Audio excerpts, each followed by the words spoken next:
And speaking of Senator Ted Cruz, today marks the one-year anniversary of Vladimir Putin's war in Ukraine.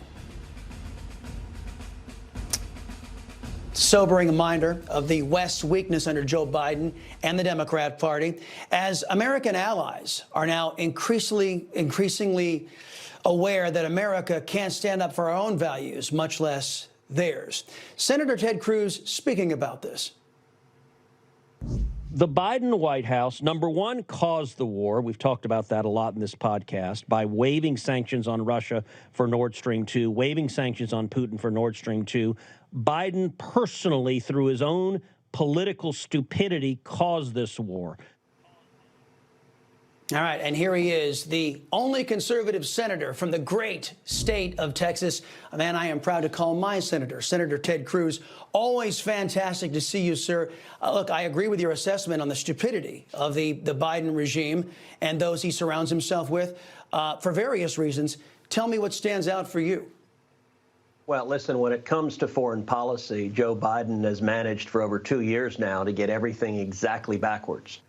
He has managed to alienate and abandon our friends and allies, and simultaneously to show weakness and to show appeasement to our enemies. You look at every region of the world, it's gotten worse. Our enemies have gotten stronger. America is weaker.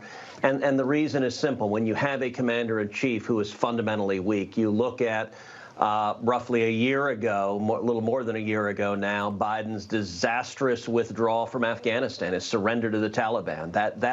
When that happened, every enemy of America looked to Washington, looked to the Oval Office. They took a measure of the man, and they concluded the commander-in-chief was weak and feckless and ineffective. That was a major cause of the war in Ukraine. As you were just playing there, that's a clip from the podcast I put out every week, Verdict with Ted Cruz.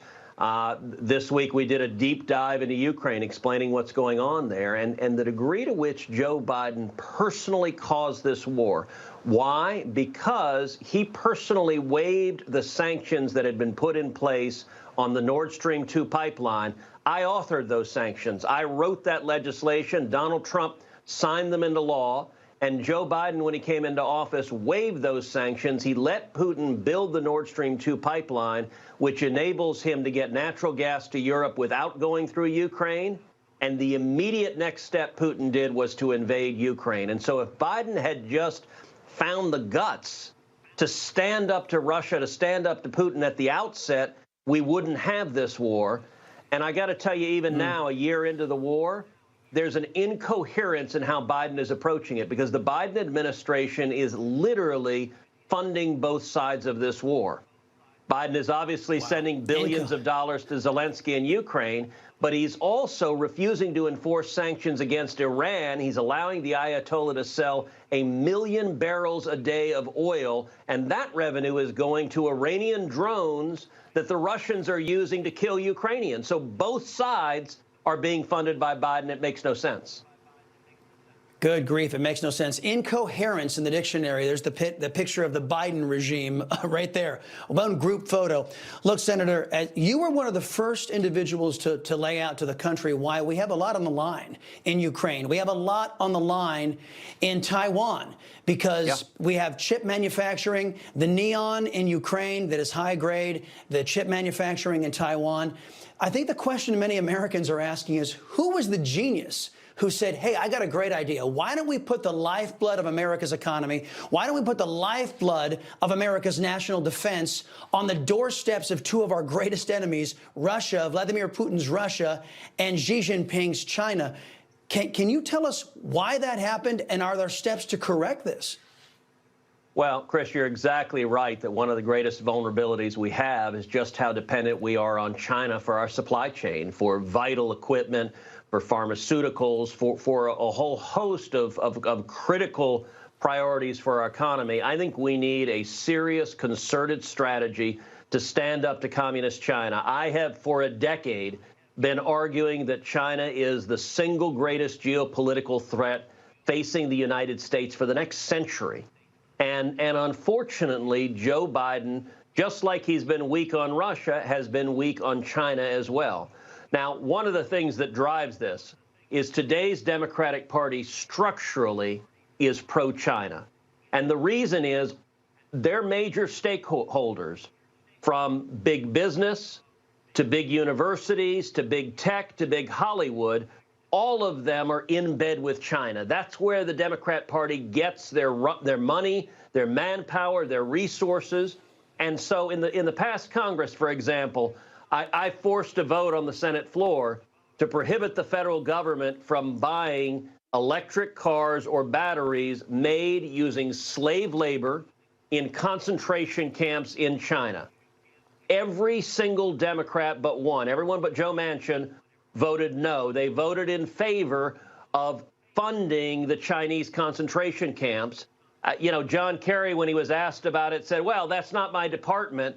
I've jokingly observed that John Kerry and Joe Biden should be named the concentration camp customers of the year. And what we need, Chris, is we need a strategy like Reagan's strategy to win the Cold War that is comprehensive, that goes after China, that gets our supply chain out of there, that stands up to them. And Joe Biden on every one of those decisions is wrong.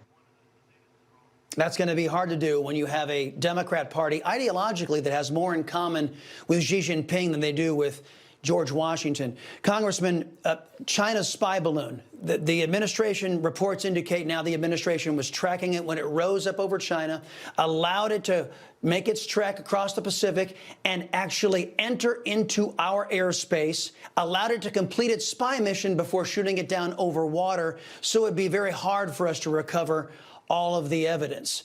There has to be, in my mind, accountability not only for the administration after allowing Communist China to violate our sovereign airspace, but also for the military brass. Is that accountability coming?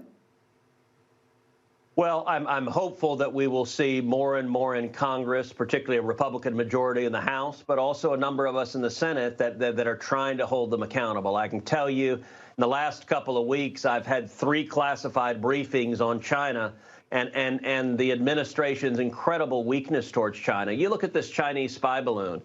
You know, it is amazing that when the Chinese spy balloon entered U.S. airspace, Joe Biden didn't even know about it. Nobody even informed the commander-in-chief, so we didn't do anything about it. But part of the reason is the commander-in-chief had no idea. I guess he was asleep in the basement. I don't know what he was doing, but he didn't know about it.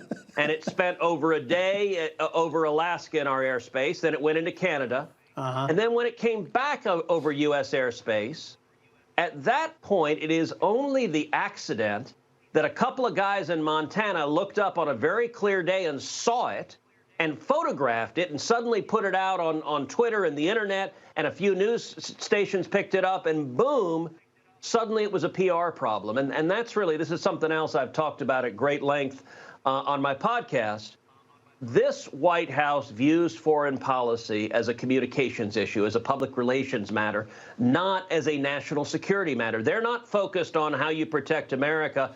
I fully believe if a rancher hadn't pointed a camera towards the sky in Montana, we wouldn't know about this sky balloon. That Biden wouldn't have done anything. He would have just let the Chinese conduct their spying. And it was only because it became a PR problem. Then what did he do? He wrung his hands for a week, for 8 days, as it traversed the United States, as it hovered over sensitive top-secret military installations, as it conducted espionage, as it broadcast that espionage presumably back to Beijing. And once the mission was complete, once the Chinese had engaged in everything they wanted to do, only then did he shoot it down. And then the thing that is even more amazing, Chris, after waiting 8 days to shoot down the Chinese spy balloon, they realized, uh-oh, we got a PR problem. So what did he do? He shot down 3 other things that they still don't know what the hell they were. They think it might be some high school kid's science project. Who the hell sends a $400,000 missile to shoot down a $12 high school kid's balloon? Well, Joe Biden. Democrats. Democrats do. Look, I got 2 more questions in only 2 minutes, Senator Cruz. So speaking of accountability, as you know, Newsmax was kicked off AT&T's DirectTV. You sent them a letter saying, hey, why'd you do that? Why are you doing this to conservative outlets? They sent you a letter back that you said was insufficient. Tell us what that means, and when can we expect hearings? Listen, their answers, they have failed to answer the questions that we asked. I'm going to continue pressing them and pressing them hard. And let me be clear, Chris, my objective is for Newsmax to be back on DirectTV. Millions of Texans enjoy watching Newsmax. I enjoy watching Newsmax, and I think viewers ought to have a choice. And we've seen too many players in corporate America give in to censorship, give in to the left, saying silence voices we don't like. Look, if big business doesn't agree with Newsmax, fine. Argue that you guys are wrong, but don't try to deprive viewers of the right to be able to see intelligent commentary and news coverage. And so from my position as ranking member of the Commerce Committee, I'm going to continue to press DirectTV and press AT&T until hopefully they reverse this decision. And last thing. Now, you know, because of the China virus vaccine mandates, that we have had whole classes of highly trained individuals, pro-American folks drummed out of the U.S. military. Yes. And there's another policy that's also kicking out our cadets because they decide to become parents. You're doing something about it. Well, that's right. So for a long time, our U.S. military academies have had in place a rule that if a female cadet gets pregnant, she has three choices. She can either be essentially forced to have an abortion, or she can legally terminate her parental rights and give up her child permanently, or she can withdraw from the service academy and repay the cost for having attended there. Those were three terrible choices. That was stupid.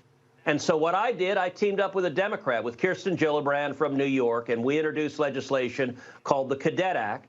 And in December, that legislation passed, and the Cadet Act instructs the military academies to change the policy so that if a female cadet gets pregnant, she can choose to keep her child. We passed that into law. It makes no sense to take a young woman who is training to spend her life defending this nation and throw her out because she chose to become a mother as well. And so I'm very glad we changed a policy that made no sense and was really unfair.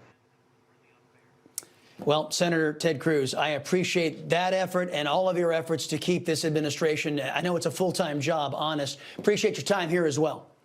Thank you, Chris. Appreciate it.